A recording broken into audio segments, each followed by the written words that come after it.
teachings you heard me proclaim in the presence of many witnesses, and entrust them to reliable people who will be able to teach others also. Take the teachings you heard me proclaim in the presence of many witnesses, and entrust them to reliable people who will be able to teach others also.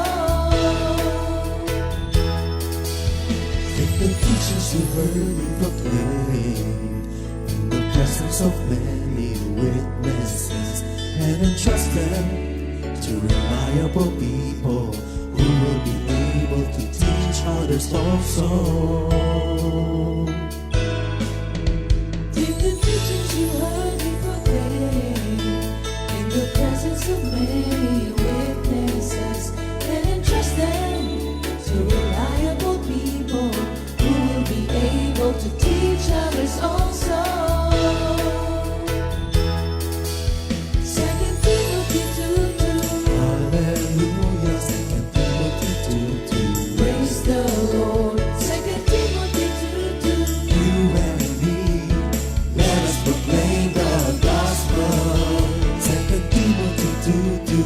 Hallelujah. 2 Timothy 2:2. Praise the Lord. 2 Timothy 2:2. You and me, Let us proclaim the gospel of Jesus Christ. Take the teachings you heard me proclaim in the presence of many witnesses, and entrust them to reliable people who will be able to teach others also. take the teachings you heard me proclaim in the presence of many witnesses, and entrust them to reliable people who will be able to teach others also. 2 Timothy 2:2. Hallelujah, 2 Timothy 2:2. Praise the Lord. 2 Timothy 2:2. You and me, let us proclaim the gospel. 2 Timothy 2:2. Hallelujah. 2 Timothy 2:2. Praise the Lord. 2 Timothy 2:2. You and me, Let us proclaim the gospel of Jesus Christ. The harvest is plenty, but the workers are few. As for me and my house, we will serve the Lord. We will serve the Lord.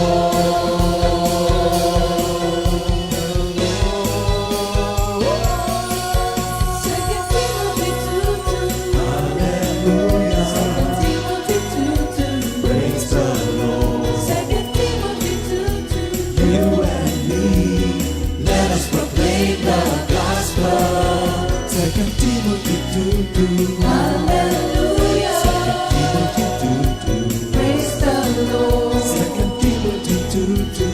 You and me, Let us proclaim the gospel of Jesus Christ. 2 Timothy 2:2. Hallelujah. 2 Timothy 2:2. Praise the Lord. 2 Timothy 2:2. You and me, let us proclaim the gospel. 2 Timothy 2:2. Hallelujah. 2 Timothy 2:2. Praise the Lord. 2 Timothy 2:2. You and me, let us proclaim with a disdain, delighting the Lord for His goodness. Let us proclaim with a disdain, delighting the Lord for His goodness. Let us proclaim with a disdain, delighting the Lord for His goodness. And He's God.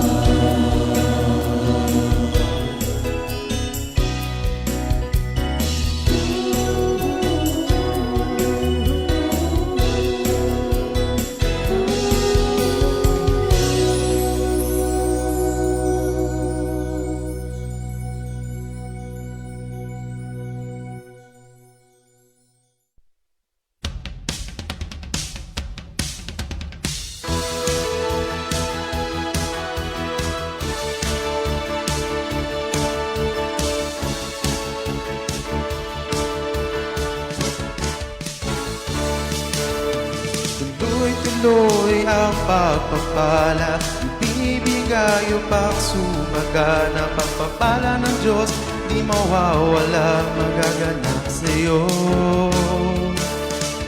Tuloy-tuloy ang pagpapala, ibibigay upang sumagana. Pagpapala ng Diyos, di mawawala, magaganap sa'yo, mga pangako niya. Maniwala ka lang, magtiwala ka lang, ibibigay sa'yo lahat ng kailangan mo. Maniwala ka lang, magtiwala ka lang, ibibigay ng Diyos pagpapala mo.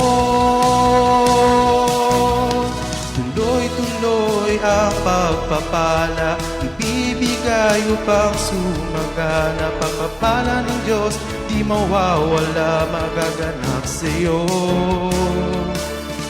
Tuloy-tuloy ang pagpapala, ibibigay upang sumagana. Pagpapala ng Diyos, di mawawala, magaganap sa'yo, mga pangako niya. Maniwala ka lang, magtiwala ka lang, ibibigay sa'yo lahat ng kailangan mo.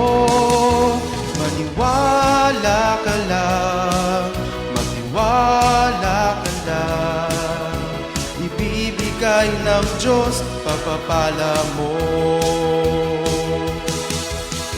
Buhat ng kayamanan na hindi mauubos, ibibigay niya ang iyong kailangan sa pamamagitan ni Kristo Jesus. Lahat ng nais niya'y magaganap. Maniwala ka lang, magtiwala ka lang, ibibigay sa'yo lahat ng kailangan mo. Maniwala ka lang, magtiwala ka lang, ibibigay ng Diyos pagpapala mo. Ibibigay ng Diyos pagpapala mo. Ibibigay ng Diyos pagpapala mo.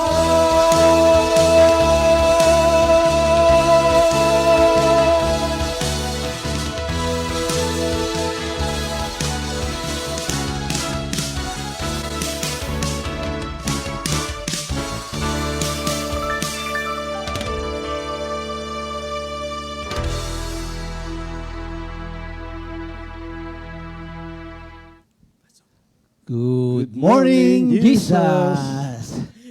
Maganda ba ang umaga, Ninong? Napakaganda lagi. Ayan. Kami po ay magninong. Ninong ko po siya. Inaanak niya ako. Inaanak niya po ako. Kaya kami po ay magninong. Ayan. Kamusta po ba ang ating gising? Ganap at kasi every gising is a blessing. Sabi nga doon sa ating awitin, tuloy-tuloy ang pagpapala. Gusto niyo bang tuloy-tuloy ang pagpapala, mga kapatid? No? Thank you, Lord, Brother Bry, sa iyong napakagandang pag-awit. Purihin ang ating Panginoon. Nong, baka gusto niyo pong bumati. Magandang pagbati po sa inyong lahat. Para tayong nasa birthday. Pinabati ko nga pala yung nanay ko. Hindi sumasala sa panonood yan. Ano pangalan ng nanay niyo, Nong? Nanay Aning. Yan, si Nanay Aning. Good morning po, Nay. Batiin niyo rin yung mga anak niyo. Salamat sa Diyos. Magandang umaga sa inyong lahat. At nawa ay nanonood kayo. At, Yung mga taga Mendez, di ba matagal kayong na-assign sa Mendez? No? Baka gusto niyo po silang batiin. Parang ini-interview na ako dito. Di, batiin niyo lang po. Magandang umaga mga kapatid sa Mendez, sa lahat ng outreaches, Kasi kung bumati ako, pangkalahatan. Yan. Hindi ako bumabati ng particular. At yung mga aking mga prayer meeting, salamat sa Diyos. Batiin natin na yung news. North, East, West, and South. Pati rin po yung ating mga kapatid na nasa ibang bansa na patuloy na sumusubaybay, nakikinig po sa ating Good Morning Jesus. Yan, magandang umaga po sa ating lahat. Yan, bago tayo magpatuloy ng opening prayer po muna tayo. Pray muna tayo. Hallelujah. Aming Ama, salamat po at sa pagkakataon na kami pinili mo sa umagang ito. At nakita mo naman po yung aming puso na isasagawa yung pagtuturo mo na sa iyo hanapin ang kaligayahan. Kaya tagpuin mo po yung aming excitement, O Lord, na lahat ng salitang lalabas sa aming labi ay maging kapaki-pakinabang sa aming lahat. Purihin ka sa napakagandang umaga. Marapatin mo po kami sa kalinisan at kabanalan mo at ng iyong salita. In Jesus' name. Amen. Yan. Ilan na ba yung ating viewers? Sa akin, 47 viewers.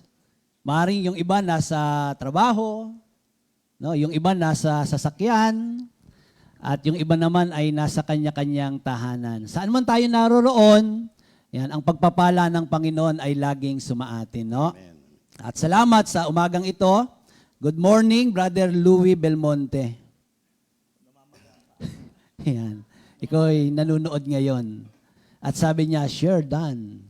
Yan. Good morning din sa ating kapatid na si Sister Richelle Elesher from Japan.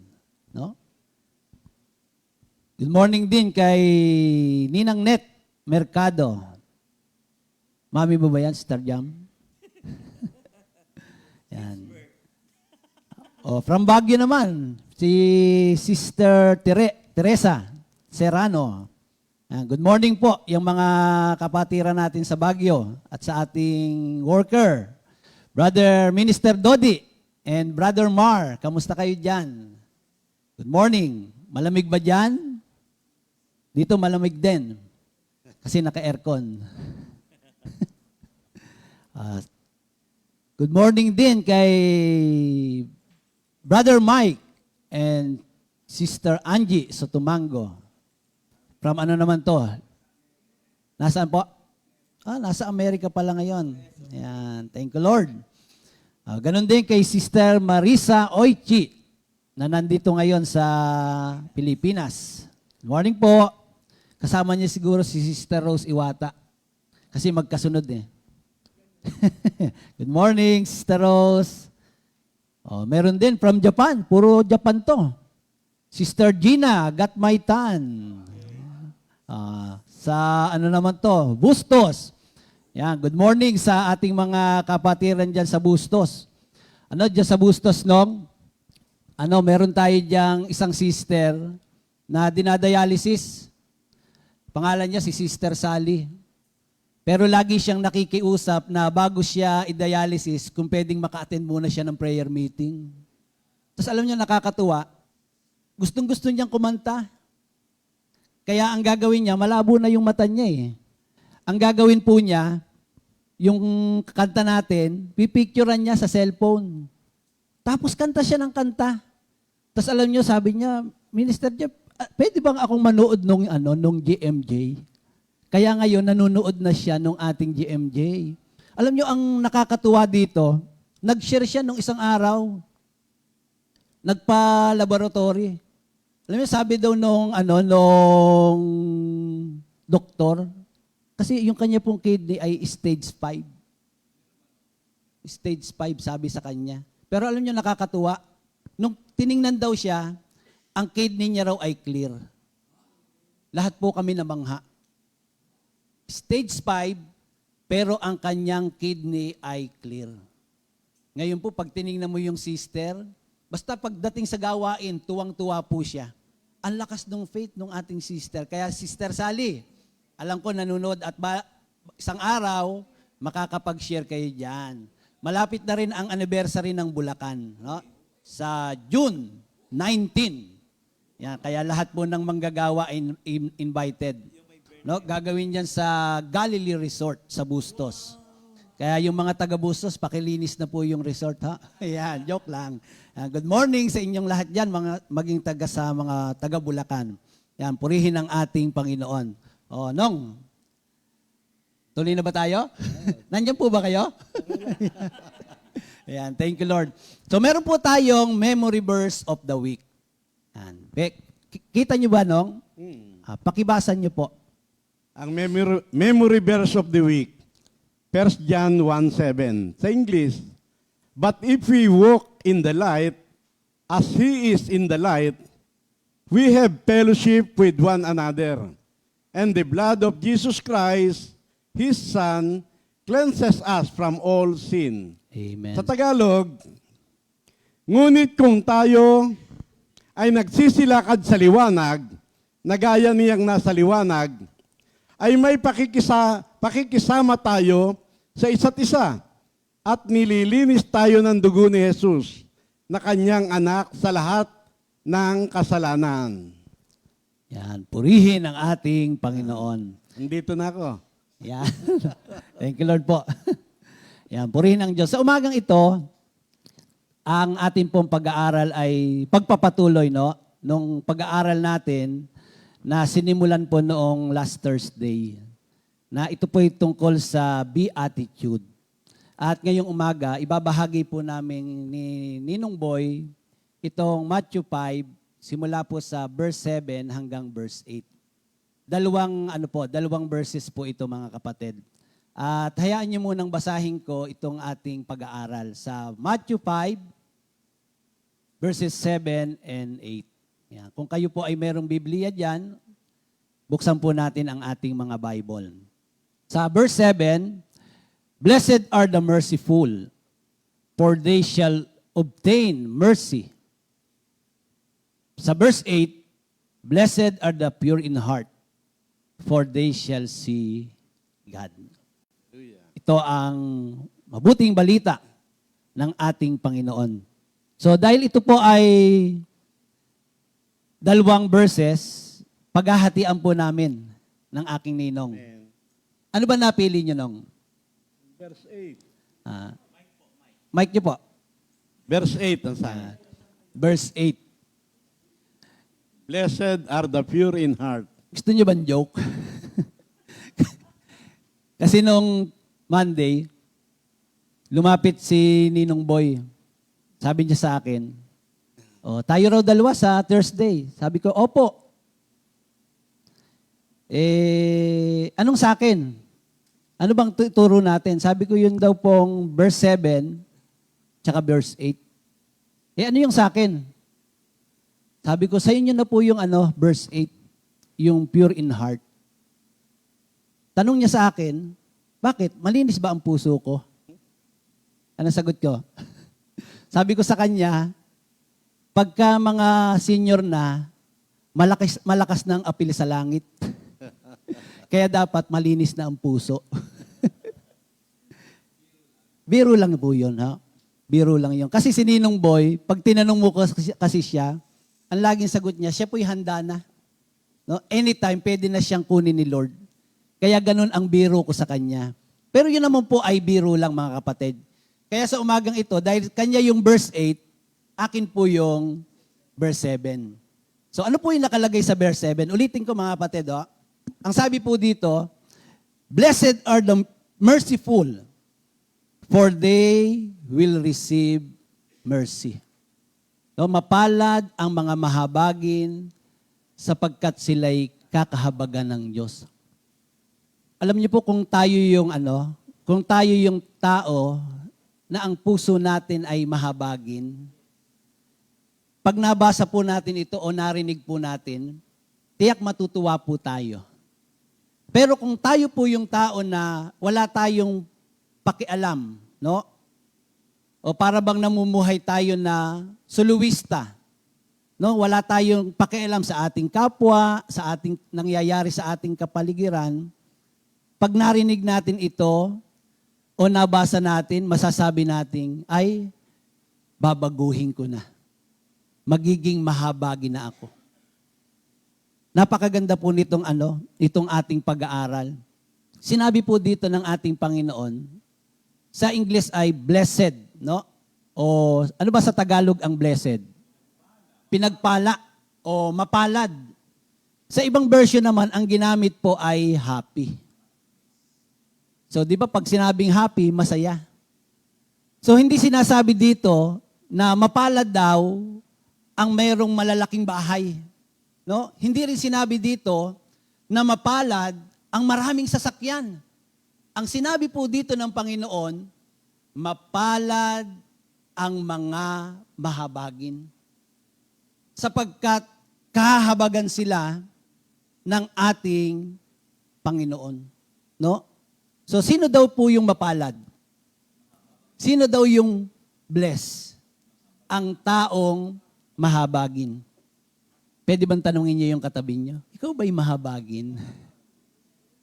Alam niyo itong pagiging mahabagin, isa po ito sa katangian, no, ng ating Panginoon.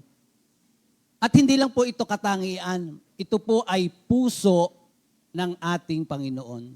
No? Puso.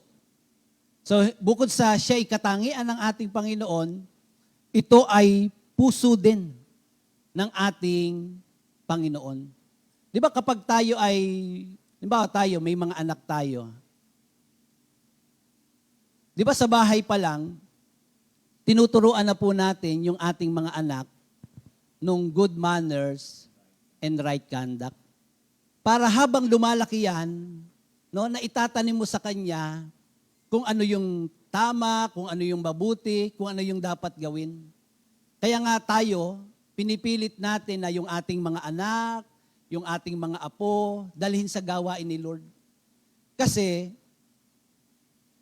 naalala ko yung sharing ni Brother Docmon, na siya po ay tuwang-tuwa at nagpapasalamat sa Panginoon dahil maliit pa lang siya, inaakay na siya, dinadala siya ng mami niya sa gawain ni Lord.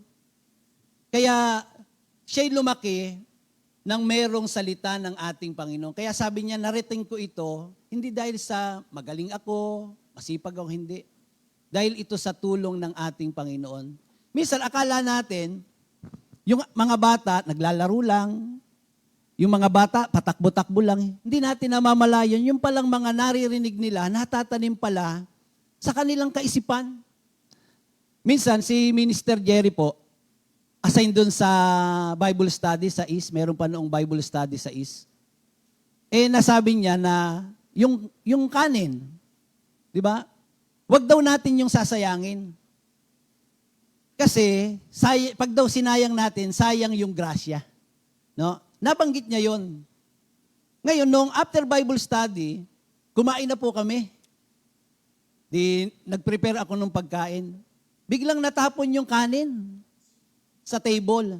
Alam niyo, sabi ni Noah, Daddy, huwag mong sayangin ang kanin. Grasya yan.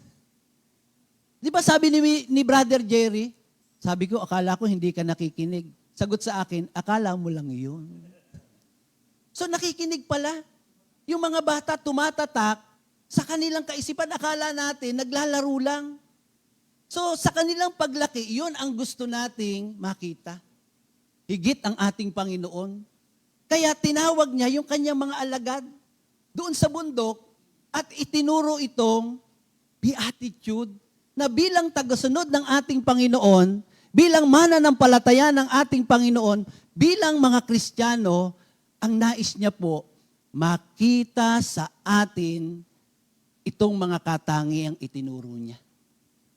Kaya pwede bang ulitin niyo sa katabi niyo? Mahabagin ka ba? Mahabagin ka ba? Ano? So dito po sa Ephesians 2 verse 4, ito po yung nakalagay. Subalit napakasagana ng habag ng Diyos at napakadakila ng pag-ibig niya sa atin. Tayo po ba'y naniniwala na masagana ang habag ng Diyos sa atin? Alam niyo, bakit ba tayo naligtas? Bakit ba tayo na patawad sa ating mga kasalanan? Bakit ba ngayon meron tayong magandang buhay? Yan po ay dahil sa habag ng ating Panginoon. kung nararanasan natin ang habag ng Diyos, ano po yung dapat nating gawin? Dito po sa 1 Peter 1:3, ang sabi po dito, pasalamatan natin ang Diyos at Ama ng ating Panginoong Hesukristo dahil sa laki ng habag niya sa atin. Tayo'y binigyan ng isang panibagong buhay sa pamamagitan ng muling pagkabuhay ni Hesukristo mula sa libingan, at ito ang nagbigay sa atin ng isang buhay na pag-asa. So tayo raw ay magpasalamat dahil binigyan tayo ng isang panibagong buhay. No? Dahil sa habag ng Diyos, no? Tayo raw po ay binigyan ng isang panibagong buhay. Kaya yung mga tao po na merong bagong buhay, no? Napakahalaga po na tayo ay marunong sumunod sa mga inuutos at sinasabi ng ating Panginoon. So, ang nais po ng Panginoon, bilang tayo po ay tagasunod niya, nais niya na tayo po ay maging mahabagin, no? Maging mahabagin. Alam niyo sa James 3, verse 17, ito po yung nakalagay. James 3, verse 17, o Santiago. Ngunit ang may karunungan mula sa Diyos, una sa lahat, ay malinis ang pamumuhay. Maibigin sa kapayapaan, mahinahon, mapagbigay, mahabagin, masipag sa paggawa ng mabuti. Hindi nagtatangi at hindi nagkukunwari. No? Yun daw ang tao na ang sabi dito, merong karunungan na mula sa Diyos. No? Kaya yung ating pag-aaral ngayon is about merciful. So tingnan po natin ang merciful, mga kapatid. Tiningnan ko yung meaning ng merciful. Merciful means bringing someone relief from something unpleasant. So ang merciful pala, bringing someone relief from something unpleasant. Di ba tayo po sa atin, bilang tayo ay na kay Lord na, nakakaalam ng salita ng Diyos, di ba pag nakakakita tayo ng mga tao na nandun sa kalagayan na para bang hirap na hirap, di ba nandun yung kaagad-agad meron tayong tugon? Meron nga tayong isang brother na lagi siyang malimit siya, nag-message sa akin, tapos minsan sasabihin niya sa akin, brother, makakadaan ka ba kay sister ganito? Sabi ko, pwede naman po, sasadyain ko. Pakibigyan mo naman siya. Alam niyo yung sister na yon, yung kalagayan niya, pag tiningnan mo yung sister na yon, para bang malapit na talaga eh. Yung kanyang itsura, yung kanyang kalagayan. Pero yung ating brother, lagi siyang naaalala. Ngayon, pag inabinigay ko naman, yung padala ng brother, tuwang-tuwa yung sister. Alam mo, sasabihin niya, thank you Lord, meron na naman akong pandialysis. Di ba kung ikaw yon, kung tayo po yon, ano kaya yung ating magiging pakiramdam? Yung pala yung mercy, na yung kabigatan na pinagdaraanan ng iba, isa ka doon sa nakakatugon. Amen? Di ba, ang sarap nun? Ang sarap sa pakiramdam. So ano po ba ang pagkakaiba ng sympathy sa empathy? May pagkakaiba ba yan? Unang-una, maliban sa spelling, malaki po ang pagkakaiba niyan. Sister, dyan ano mo nga yung, plus mo nga yung ating, yan. Ayan, nakikita niyo po ba yan? Yung sympathy, nakahawak lang sa balikat. Pero yung empathy, siya po ay parang dinadamayan niya na, no, yung tao. So pag sinabing sympathy, feelings of pity and sorrow for someone else's misfortune. No? Feelings of pity and sorrow for someone else's misfortune. Samantala ang empathy, the ability to understand and share the feelings of another. No?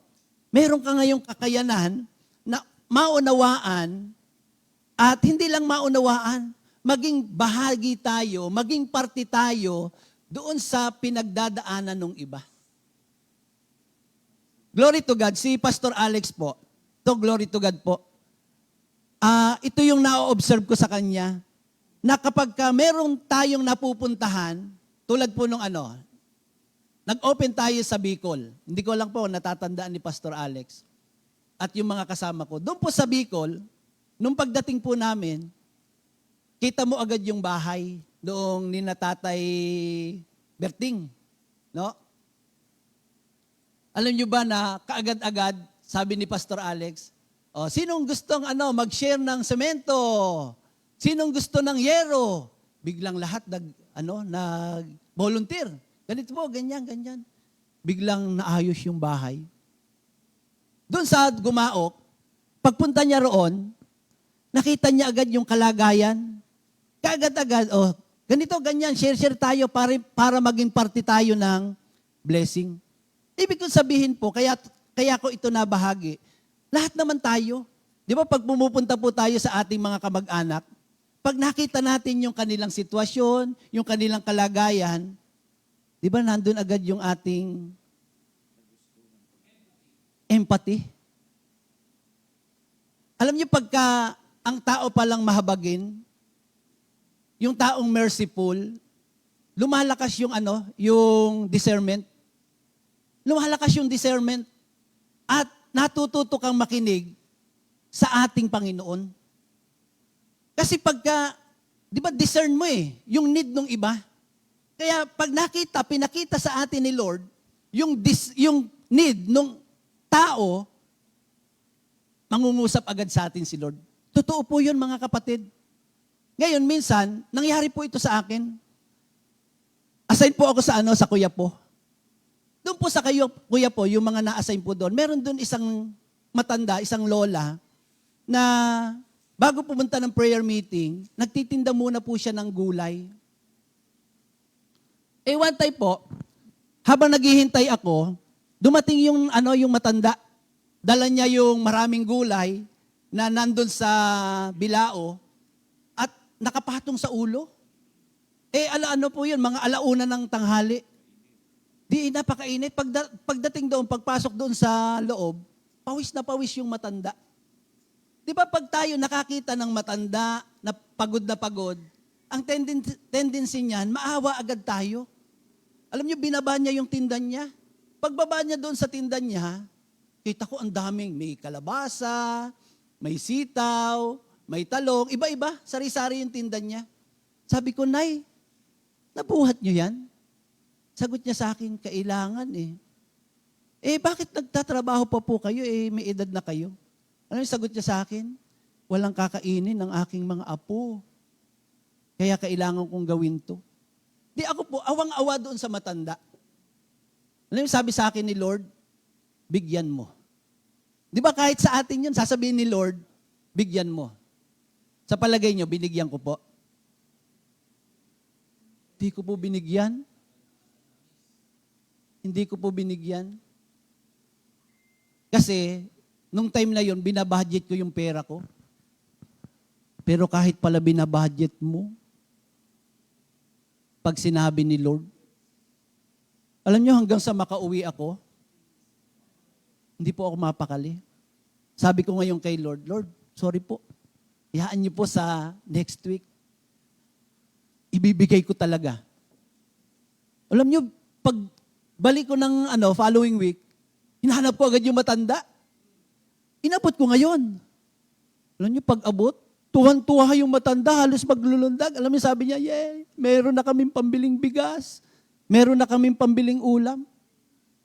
Tuwan-tuwa yung matanda. Ngayon, alam niyo, pagbalik ko, na-assign ako sa isang prayer meeting. Lang ako, reliever. Alam niyo ba, pagdating ko doon sa prayer meeting, pagpasok ko, mayroong abot na envelope yung sister. Sabi sa akin, Brother Jeff, para sa'yo. Sabi ko, baka hindi po para sa akin yan. Baka para sa kompi. Hindi, iba pa yung sa kompi mamaya. Ngayon lang po ako na-assign dito eh. Ikaw ang dumating eh. Para sa iyo yan. Sorry na lang doon sa assign. Ngayon pag uwi ko, binuksan ko ngayon yung sobre. Alam mo, sabi ko sa loob-loob ko, sana pala nalakihan ko yung binigay ko sa taga-kuya po. Binalik agad ni Lord, triple pa. Ganun po ang Panginoon, mga kapatid. Ganun po ang Panginoon. Kaya kapag tayo ay merong pusong mahabagin, tumataas yung ating discernment at natututo tayong makinig. Nandiyan po ba kayo? Sa ating, napapakinggan niyo po ako? Yan. Mamaya, bibigyan ko kayong pagkakataon, no, ha? Ako muna, no? So, sabi sa naalala niyo yung Good Samaritan? Di ba, alam naman po natin yung istorya niyan? Yung Samaritano, pero tinawag na mabuting Samaritano. Bakit siya naging mabuti? Di ba merong yung kwento, merong nakahandusay kasi binugbog, tapos ninakawan, iniwan na nakahandusay, halos patay na. Ngayon, merong dumaan na isang pari. Ang ginawa ng pari, nung nakita yung nakahandusay, lumihis at nagpatuloy sa paglakad. Pangalawa, dumaan yung isang Libita.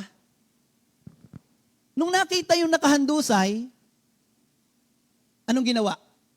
Parehas lang doon sa una. Lumihis at nagpatuloy sa paglakad. Kung tutuusin, itong dalawang to, parehas alam ang salita ng Diyos. Alam ang salita ng Diyos, pero binahaliwala yung nangangailangan ng tulong. Merong isang Samaritano na napadaan. Anong ginawa ng Samaritanong ito? Di ba sabi doon siya po ay naawa. At yung kanyang awa, anong ginawa niya? Nilagyan ng gawa. Parang lang yan faith without action is dead. Yung pagiging merciful natin, yung naawa ka lang, pero wala kang ginawa, useless. Kaya ang sabi dito, dapat doon tayo sa may action. Kaya nalugod. No? Sabi dito sa verse 34, nilapitan niya ito, binuhusan ng langis at alak. Hindi alcohol ang ginamit, Binuhusan ng langis at alak ang mga sugat at binendahan. Mga kapatid, yung alak, ibuhos nyo na lang sa sugat. No, wag nyo nang inumin. So dito, binuhusan ng langis, alak, binendahan, may first aid. Magaling itong Samaritano. Alam niya yung first aid. Pagkatapos, ang lalaki ay isinakay ng Samaritano sa kanyang asno. Imagine, bukod na tinulungan sa paggamot ng sugat, isinakay pa doon sa asno at dinala ito sa bahay panuluyan upang maalagaan doon. Imagine, ikaw na yung tumulong, ikaw pa yung nagdala. No? Kinabukasan, ito maganda. Kinabukasan, bumalik pa. Binigyan niya ng 2 salaping pilak. Kasama pala yung bulsa. Ang pagiging mahabagin, kasama ang bulsa. Pwede ba sabihin niyo sa katabi niyo, kasama ang bulsa? Ito, binigyan niya ng salaping pilak ang may-ari ng bahay, panuluyan at sinabi, heto, alagaan mo siya. At kung higit pa riyan ang iyong magagastos, babayaran ko sa aking pagbabalik. Imagine, pag may kulang pa, siya pa rin ang magpupuno, siya pa rin ang magbibigay, magbabayad. At nagtanong si Jesus, sa palagay mo, sino kaya sa 3 ang naging tunay na kapwa ng taong hinarang ng mga tulisan? Ang taong tumulong sa kanya. Tugon ng abogado. Kaya't sinabi sa kanya ni Jesus, sige, ganun din ang iyong gawin. Pwede bang sabihin mo sa katabi mo, sige, ganun din ang iyong gawin?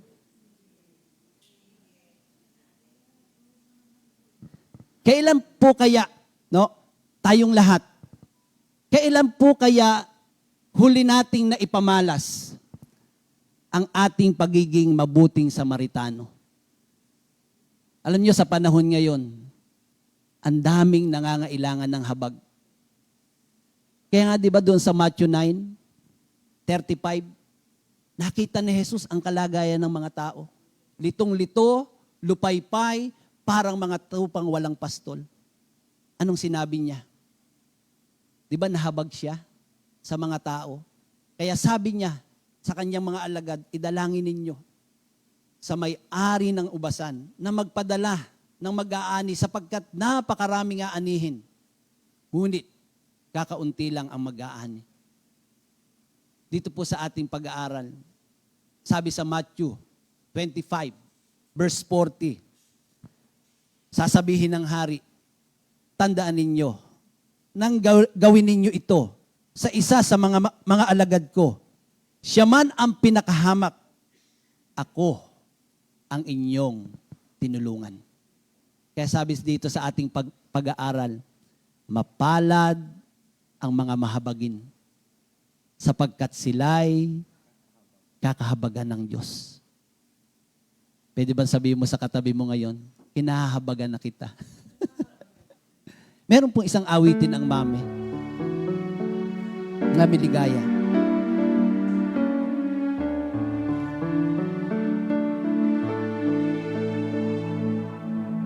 Jesus, maawa ka. Pag-ibig mo'y aking nadarama. Huwag mong ibalik ang banal mong mukha. Ako'y kahabagan at patawarin. Liwanag mo. Liwanag mong taglay ang aking pag-asa sa daigdig na madilim. Kailangan kita. Huwag mong ibalik ang banal mong mukha. Ako'y kahabagan at patawarin. Amen. Thank you, Lord. Hindi pa po tayo tapos, mga kapatid.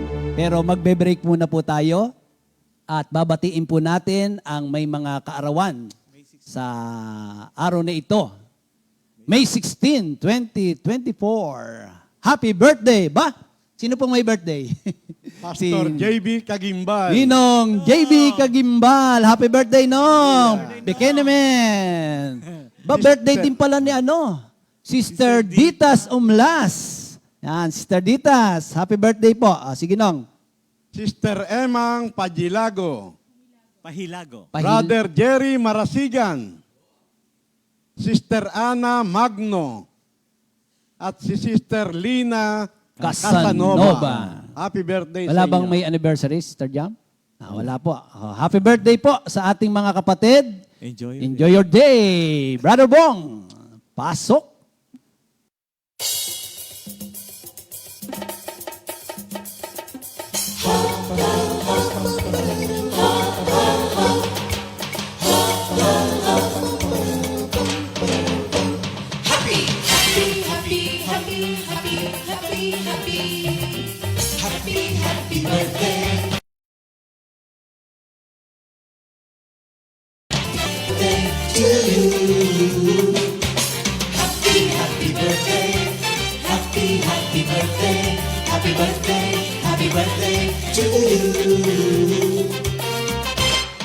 Happy birthday! May the good Lord bless you, may the Lord's light shine upon you. Happy, happy birthday to you. Happy, happy birthday to you.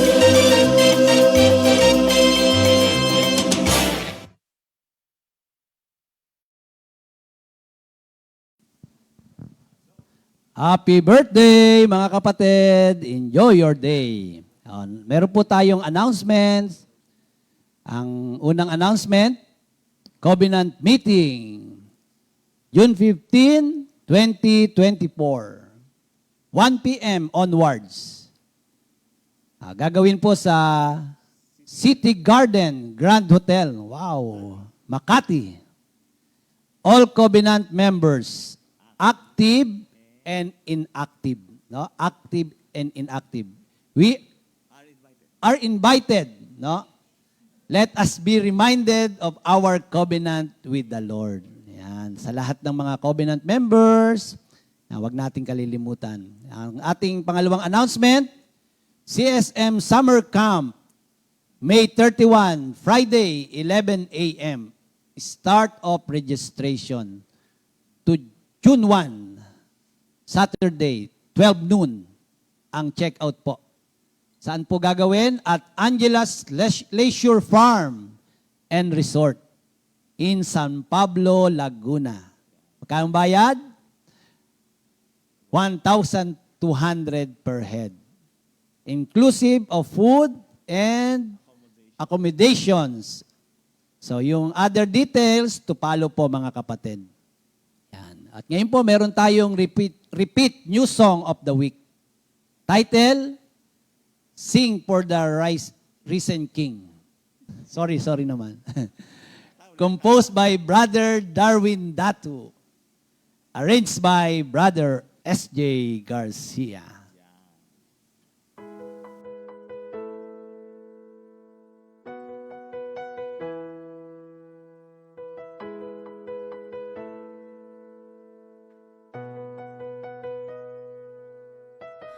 Lord, you have conquered death on the cross. You died for our sins. You live yourself way up high. You rose again, went up to heaven. Lord, you have conquered death on the cross. You died for our sins. You lift yourself way up high. You rose again, went up to heaven.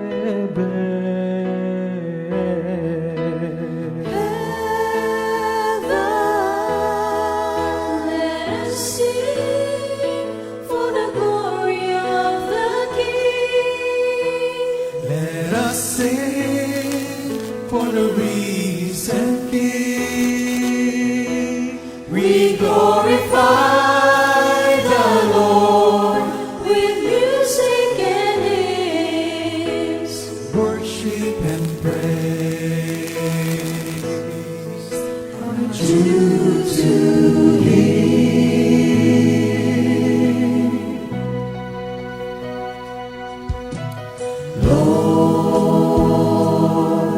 You have conquered death on the cross.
Thank you, Lord, sa napakagandang awitin. Thank you, Lord, sa mga umawit. Kaya niya bang awitin niyo, Nong? Wag na muna, Nong, ha? Yan. Thank you, Lord. Sige, tayo po magpapatuloy sa ating pag-aaral sa verse 8. Nong. Gandang umaga uli, mga kapatid. Good morning. Pagka nakasanayan mong manood ng Good Morning Jesus, busog-lusog eh. Hindi lang isang topic eh. Na-appreciate nyo ba yung pagtuturo ni Brother Jeff? Amen. Tungkol sa Blessed are the merciful. Ano yan? Malaki ang biyaya na dulot niyan. Pagka ang isang tao ay merciful, sabi ng Biblia, ang matulungin, luluwag ang pamumuhay.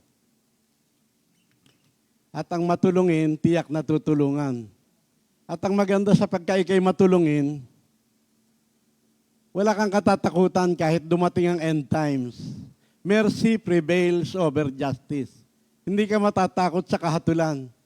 Kasi alam mo, nakakasunod ka sa kalooban ng Diyos. At yan ay pag-uutos sa bawat Kristiyano. To do justly, to love mercy, and to walk humbly with your God. Amen? At sa ating pagpapatuloy, doon naman sa verse 8, Blessed are the pure in heart, for they shall see God. Pagpasok namin rito kanina, sabi ni Brother Jeff, ano ba ang pagkakaiba ng pure sa clean? hindi ka agad ako nakasagot kasi halos pareho lang naman, pure and clean. Pero pagka ninamnamang mabuti, yung pure, para bang mas high ang level. Sa Tagalog, parang parehong malinis. Pero pagka tinignan mo, yung pure, sa Tagalog ay dalisay. Parang nagdaan na sa lahat ng maraming proseso. Kaya kahit tignan mo, wala ka nang makikitang anumang pollution. Yung clean, puso ng mga Pariseiyan.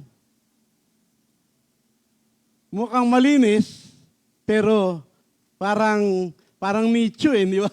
Maputi sa labas, pero ang kalooban ay marumi. Parang yung isang basong gatas, nalagyan ng langaw. Tanggalin mo man yung langaw, yung germs, yung dumi nun, yung contamination, ando na yon. Pero pagka tinanggal mo yung langaw, parang ang linis pa rin. Nakuha niyo po ba? Kaya dito sa ating topic, blessed are the pure. Hindi naman sinabing blessed are the clean. Amen? Pero sa sarili mo na yon, ma-differentiate mo na yon. Na ibang-iba ang buhay ng mga Kristiyano, malinis. Amen? Ako diyan sa beatitude, dapat ay ugali, asal at buhay ng bawat Kristiyano sa kingdom, the citizens of heaven.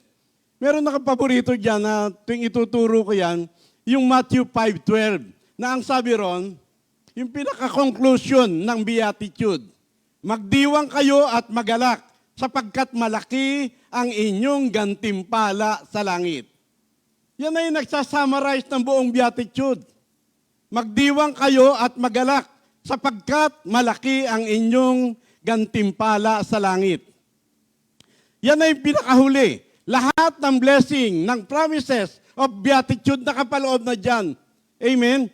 Ang makasama tayo ng Diyos sa kanyang kalwalhatian. Yan ang goal ng ating Christian life. To be with God forever. At ikaw ang titiyak niyan. Kailangan magpasya ka, makikiayon ka sa Diyos. Kaya tayo buhay ngayon para tiyakin na makakasama tayo ng Diyos sa kanyang kalwalhatian at we will see God. Blessed are the pure in heart, for they shall see God. Tiyakin mo yon na sa Diyos ang punta mo. Baka, nakuha niyo po ba? Kaya sabi ni Brother Jeff kanina, para bang ako lagi parang nakaasa ako. Kasi pagka hindi mo inasahan na ikaw ay papunta ng langit, maliliis ka ng landas, maraming bitag, maraming patibong ang daigdig. Kaya kailangan alam mo yung nilalakaran mo. Amen? Sa 1 Corinthians 13 verse 12, sa kasalukuyan, tila malabong larawan ang nakikita natin sa salamin.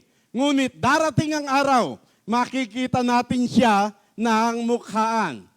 Sa kasalukuyan, tila malabong larawan ang nakikita natin. Pero darating ang araw, makikita natin siya ng mukhaan. Ngayon, we live by faith. Pero darating ang panahon, we will live by sight. Amen? Ngayon, sa ngayon, alam nating tayo ay mga anak ng Diyos, mga minamahal. Ngunit hindi pa nahayag ang magiging kalagayan natin. Gayunman, alam nating sa pagparitong muli ni Kristo, tayo ay matutulad sa Kanya sapagkat makikita natin siya sa Kanyang likas na kalagayan. Ang ganda ng katotohanan yan. Yan ay nakatala sa 1 John 3:2. Pero pagka idiniretso mo ng 1 John 3:3, ito na yung duty ng bawat citizens of the kingdom.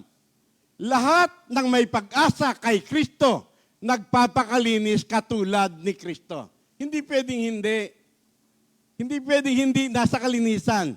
Ang sabi ng awit 73 verse 1, O kay buti ng Diyos sa taong matuwid, sa lahat ng taong ang puso ay malinis. Blessed are the pure in heart, for they shall see God. Yan ang pinaka-central theme ng Beatitude. Pinaka-mahalaga, central. Alam mo kung bakit? 8 yata yun yung Beatitude, di ba? 8. Kapag hindi malinis ang puso ng isang tao, mahirap umasa ng lubusan ay sa Diyos. Hindi mo maaangkin na mapalad ang mga aba na walang ibang inaasahan kundi ang Diyos. Kung hindi puro ang iyong puso, marami kang ibang aasahan. Marami kang ibang tatakbuhan. Amen? Kapag hindi malinis ang puso ng isang tao, hindi ka mahahapis sa mga kasamaang nangyayari sa paligid. Hindi mo matututunang iyak yan kay Lord. Ang tanging umiyak kay Lord dahil sa kasamaan nakikita niya sa paligid, yun lamang may malinis na puso. Hindi mo magagawang maging mahabagin. Kapag polluted ang iyong puso, maraming pangangailangan ng tao, mahirap kang magbigay, mahirap kang magpakawalan ng pinaghirapan mo. Pero pagka malinis ang puso mo, magaan na magaan. Blessed are the pure in heart. Blessed are the merciful. Magkakaugnay yan, mga kapatid. Hindi pwedeng maging mapagpakumbaba. Hindi pwedeng maamo.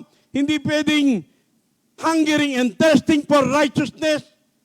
Tapos, ang kaligayahan mo sa mundo, malabo yan, mga kapatid. Hindi ka pwedeng maging ugnayan ng kapayapaan sa marami. Kapag kakampi at kakampi ka, mga kapatid. Kaya yan ang central theme ng Beatitude. Pagka hindi malinis ang puso mo, hindi ka handa sa mga pag-uusig. Gabawi ka at babawi, gaganti ka at gaganti. Pero kapag malinis ang puso mo, ang mahalaga, nagaganap ko ang tungkulin pinagkaloob ni Kristo. Matapos ko lang ang mga gawain. Amen? Hindi mahalaga sa akin ang aking buhay. Dahil kay Jesus, magagawa ko ang lahat ng bagay. Sa 1 Samuel 16:7, lalangisan ni Samuel yung papalit na hari kay Saul.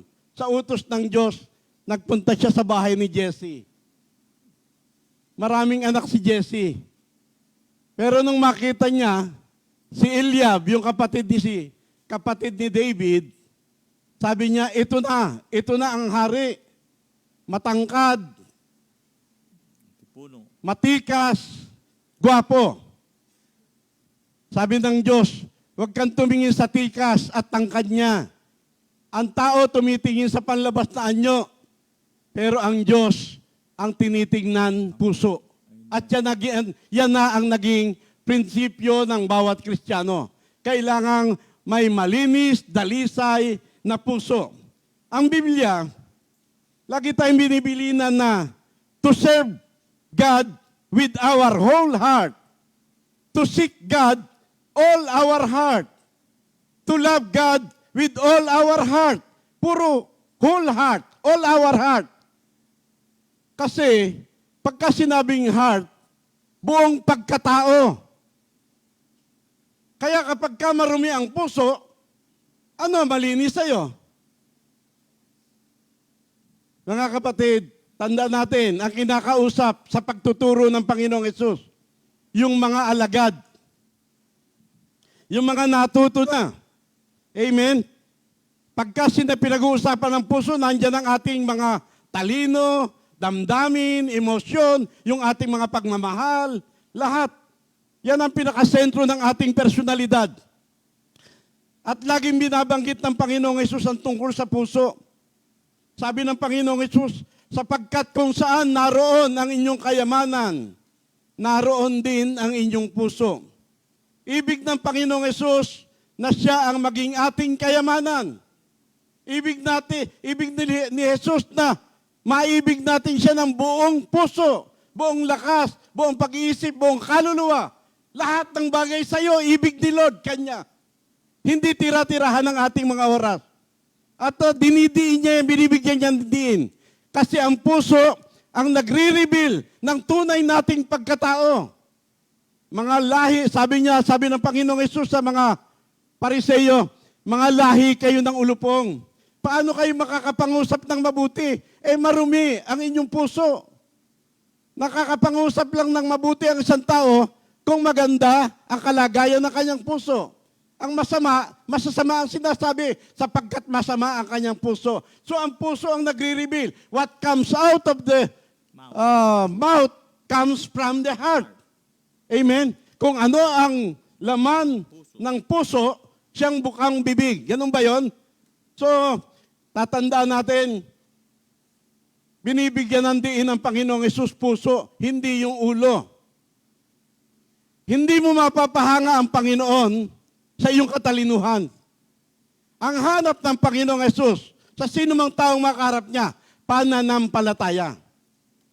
Hindi yung talino. Ang talino, ayon kay San Pablo sa 1 Corinthians 8:1, nagpapalaki ng ulo, nagpapayabang. Tuturuan kang maging mapagmataas, mapuri sa sarili. Pero ang pag-ibig ay nagpapatibay, nagpapatatag. At ang pag-ibig, ang buhay sa loob ng simbahan ni Kristo. Amen? Kaya nga, alam niyo ba, ang layo ng ating mga pag-aaral, lahat, ang layunin ng mga pagtuturo, ang layunin, ay upang bumukal ang tunay na pag-ibig mula sa pusong dalisay, malinis na budhi, at tapat na pananampalataya. Yan ay nakatala sa 1 Timothy 1:5. So walang ibang layunin ng mga pag-aaral, kundi bukalan tayo ng tunay na pag-ibig na siyang buhay sa loob ng simbahan. So ang puso ang sentro ng ating pagkatao. Malinis ang lahat ng bagay, sa may malilinis na kalooban. Ngunit sa masasama, walang bagay na malinis, sapagkat yung kanyang mismong puso ang marumi. Amen?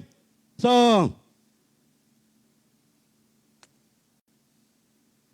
mamaya kakantahin namin, kantahin ko na.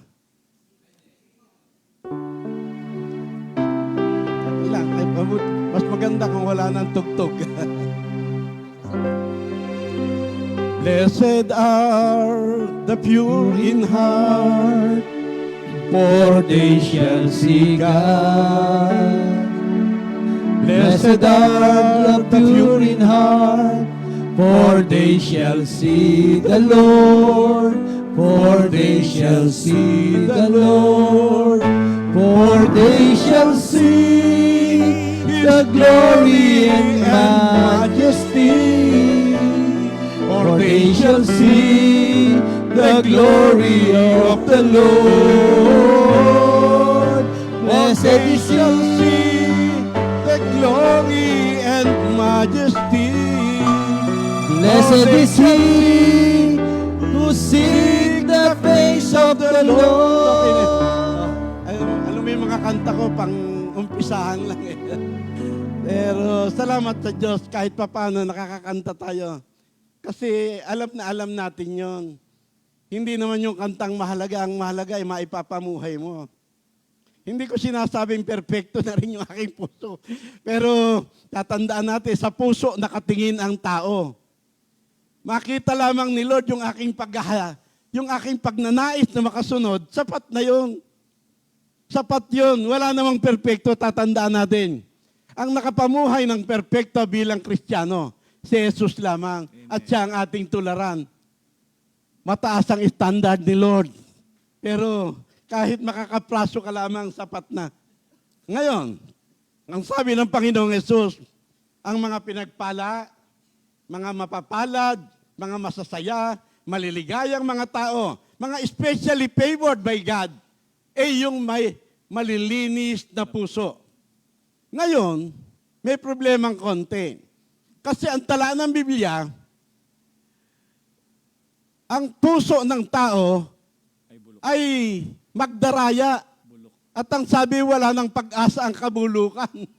Grabe, kahit naman ang Panginoong Yesus nagpahayag sa Matthew 15:19, sapagkat sa puso nang gagaling ang masasamang isipan.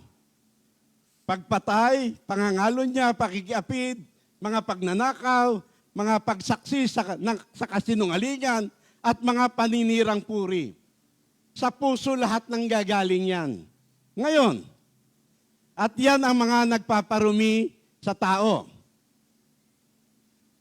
Kapag ka ganyan ang kalagayan ng puso, ikaw ba ay may pagkakaiba dyan? Ang Psalm 34 ay nagpahayag, sino ang marapat na umahon sa burol? Sa burol ni Yahweh, sino nga ang aahon? Sinong papayagang pumasok sa templo? Sinong tutulutang pumasok na tao?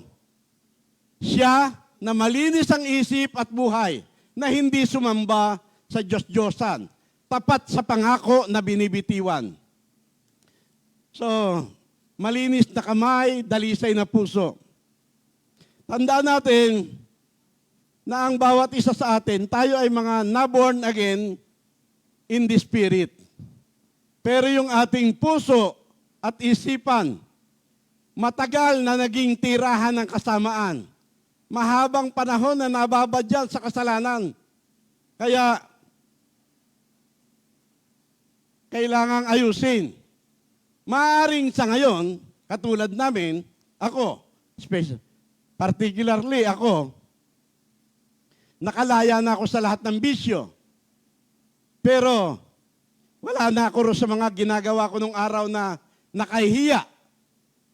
Natalikdan ko na yung aking mga ginagawa nung araw na dati kaligayahan ko, pero ngayon kinamumuhian ko. Ngayon, tanong, hindi ka na ba nakapag-isip ng anumang masama? Yun lang mga simpleng mga tanong. Sa iyong mga paghatol, lagi ka bang tama? Minsan mga bumibigay, kaya bihira ako magsalita. Kasi yung kasanayan ko sa mga green jokes, mga biro, pero hindi maganda ang dating, parang ayaw ko na rin. Pero ganun pa man, isinaayos naman ng banal na espiritu na sumasa atin. Hindi ka na ba nakapagtanim ng sama ng loob? Tampo o hinanakit? Ang lahat ay may mali na dapat itama sa isip, sa salita, at sa gawa. Ang lahat ng tao ay mayroong pollution sa kanyang katauhan. Laging mayroong mixture ng flesh. Tayo'y spiritual, pero yung flesh, ang sabi nga ng Biblia,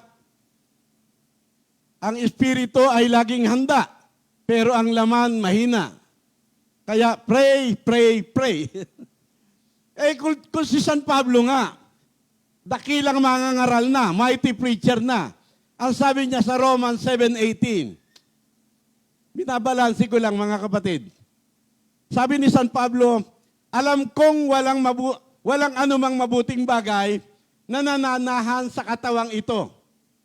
Ibig kong sabihin ay sa aking katawang makalaman. Kayang-kaya kong magnasa ng mabuti, hindi ko lang magawa yung aking ninanasang mabuti.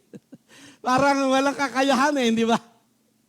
Salamat sa Diyos. Sa verse 25, ang sabi, verse 24, kahabag-habag ang kalagayan ko. Kahabag-habag.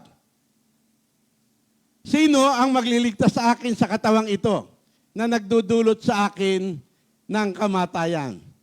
Kung si San Pablo ay nagpahayag niyan, nakahabag-habag ako. Sino ang magliligtas sa akin sa katawang ito na nagdadala sa akin sa kamatayan? Dapat sama rin natin lagi sa ating pakikipag-ugnay kay Lord. Kahabag-habag ako na isang makasalanan. Sino ang magliligtas sa akin? Siya rin ang sumagot sa verse 25. Ang Diyos sa pamamagitan ni Hesukristo na ating Panginoon. Kaya salamat sa Kanya. Ang Diyos. Walang iba makapagliligtas sa atin. Kaya wala tayong ibang gagawin kundi patuloy na lumapit sa Diyos. Sa Santiago 4:7 and 8, pasakop kayo sa Diyos. Labanan ninyo ang dyablo at lalayuan niya kayo. Sa verse 8, lumapit kayo sa Diyos at lalapit siya sa inyo. Linisin ninyo ang inyong mga kamay, kayong mga makasalanan. Linisin ninyo ang inyong mga puso, kayong pabago-bago ng isip. Lumapit tayo sa Diyos. Hindi minsanan, kundi palagian.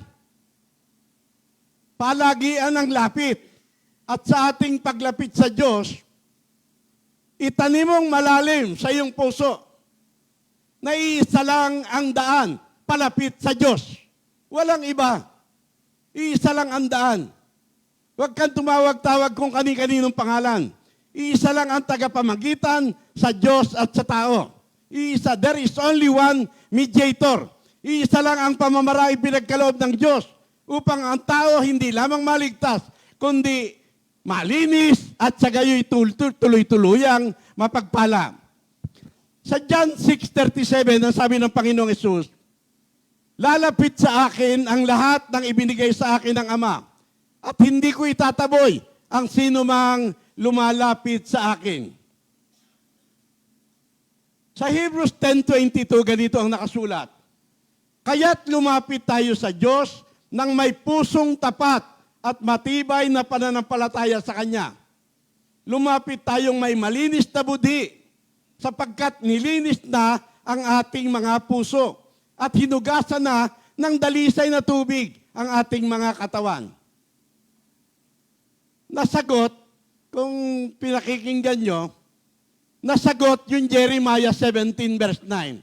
Bagamat ang puso ay magdaraya at walang lunas ang kanyang kabulukan, ang Diyos mismo ang gumawa na dapat nating lapitan. Lumapit tayo sa Kanya ng buong pananampalataya, na may pusong tapat at matibay na pananalig. Lumapit tayong may malinis na buti, sapagkat nilinis na ang ating mga puso. Sabi ng Panginoong Hesus, nalinis na kayo sa pamamagitan ng mga salitang sinabi ko sa inyo. Ewan ko kung natatandaan ninyo ang experience ni Pablo, ni San Pedro. Huhugasan ng Panginoong Hesus yung paa ng mga disipulo. Nung dumating kay Pedro, sabi ni Pedro, di yata't kayo pa ang maghuhugas ng aking mga paa? Ayaw niya. Sabi ng Panginoong Hesus, sa ngayon hindi po nauunawaan, pero darating ang panahon, maiintindihan mo rin. Kapag hindi ko hinugasan ang iyong paa ngayon, wala kang anumang kaugnayan sa akin. Sabi ni Pedro, kung ganun po, pati ulo ko, pati paa ko, pati kamay ko, hugasan ninyo. Ang sagot ng Panginoong Hesus, hindi na kailangan hugasan pa ang sino mang nakapaligo na. Tanging paa na lamang ang dapat na hugasan, yung ating paghayo. na kinatatakutan ng marami. Hindi na kailangan hugasan pa ang sino mang nakapaligo na. Pinaliguan ka na ng banal na Espiritu. Malinis na kayo sa pamamagitan ng mga salitang sinabi ko sa inyo. Tandaan niyo ba yung memory verse? Memory verse na kung tayo'y nabubuhay sa liwanag, kung paanong si Jesus ay nasa liwanag, tayo'y nagkakaroon ng pagkakaisa, fellowship, at patuloy na nalilinis ng dugo ni Kristo. Sa fellowship, aktibo ang dugo ni Kristo. Ganun lang kasimple yun. Kaya kapag hindi ka magtataka, yung mga hindi pala attend ng mga gawain, yun ang natatangay ng karumihan ng sanlibutan.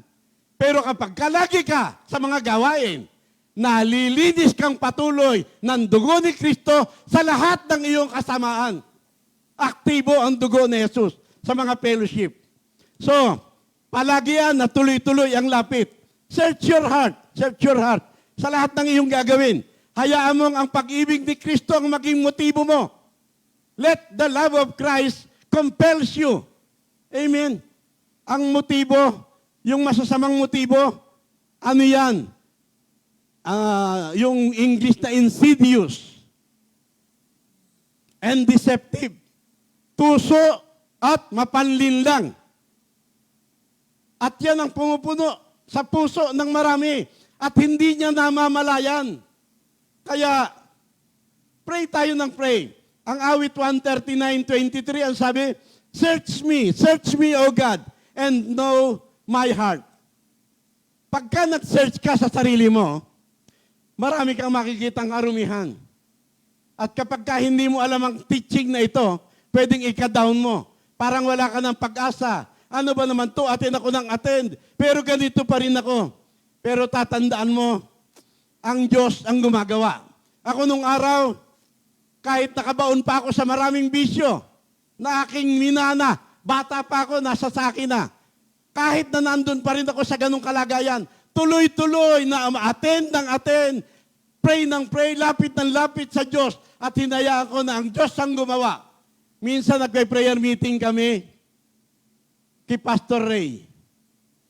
Pastor Ray, ako malaking parangal ng Diyos sa akin na ako ang na-assign sa bahay ni Pastor Ray. Biro mo, ano ba ang posisyon ni Pastor Ray? Chairman of the board ng ating community. Tapos, ikaw magtuturo. Hindi nyo ba nakikita yung karangalan na yon? So sabi ni Pastor Ray, ang minimeditate ko, love the Lord your God with all your heart, all your mind, all your soul. Paano bang gagawin yun, brother? I-exert ka ng effort, gagawa ka ng mga pamamaraan para maibig mo ang Diyos ng buong puso, buong kaluluwa. Tapos sabi niya nung huli, matagal na kami nagkwentuhan, may natutunan ako. Alalahanin mong lagi na hindi tayo ang unang umibig sa Diyos. Ang Diyos ang unang umibig sa atin. Kalimutan mong lahat yung pag-ibig mo sa Diyos. Ang mahalaga, maintindihan mo na mahal ka ng Diyos. Ganon din yun.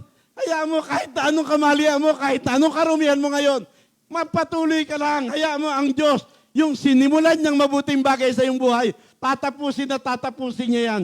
O Diyos, ako ay siya sa atin. Alamin ang aking isip. Subukin mo ako ngayon kung ano ang aking nais. Minsan kahit tayo hindi natin kilala ang ating sarili. Pero, huwag kang gagawa.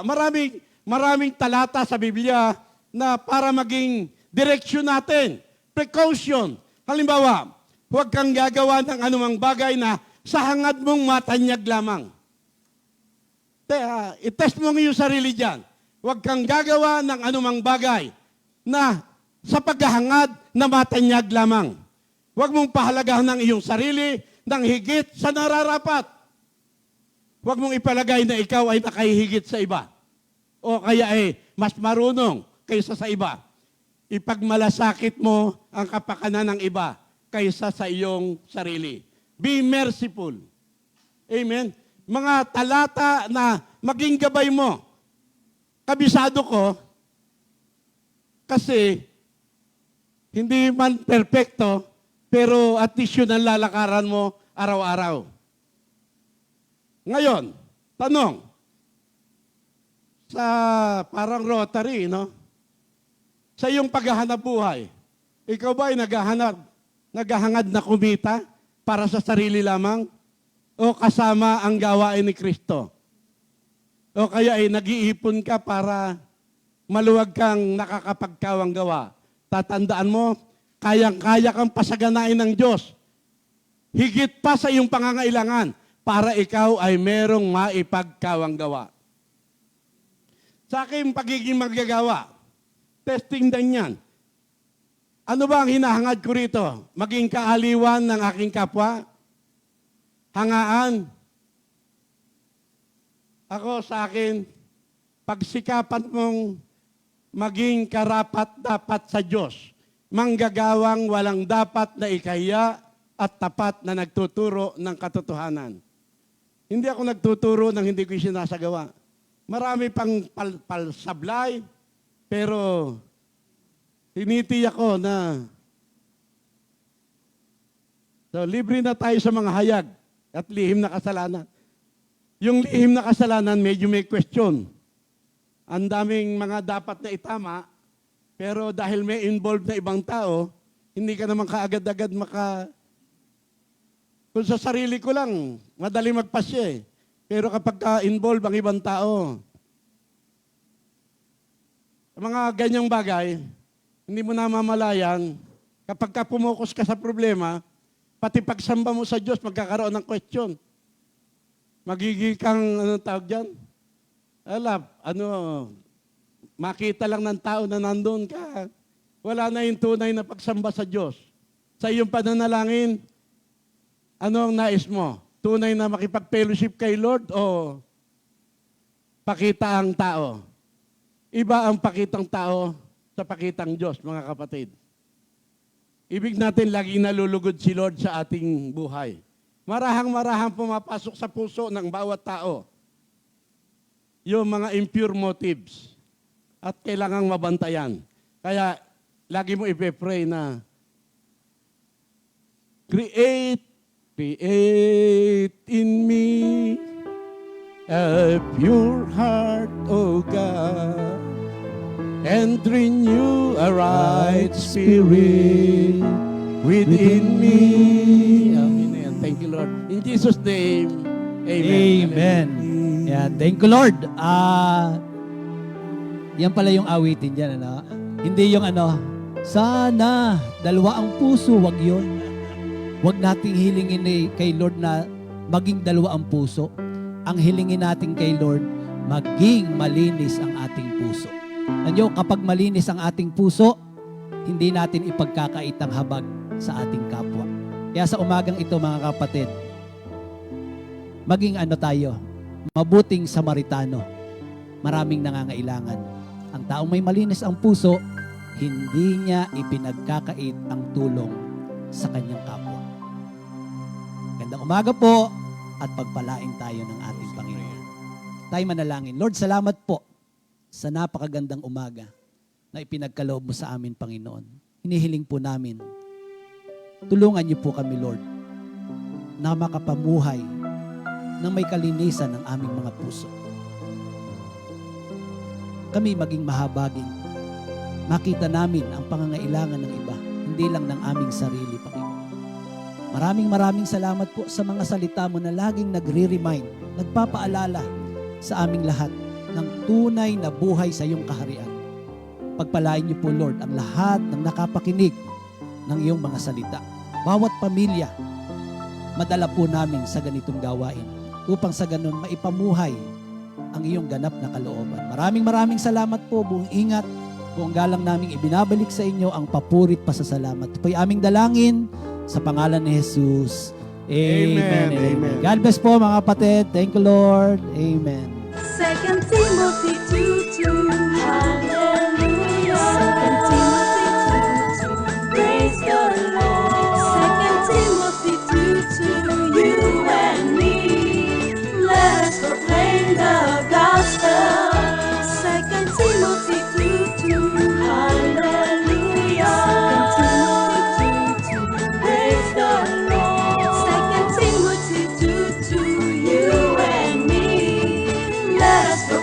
taong tao.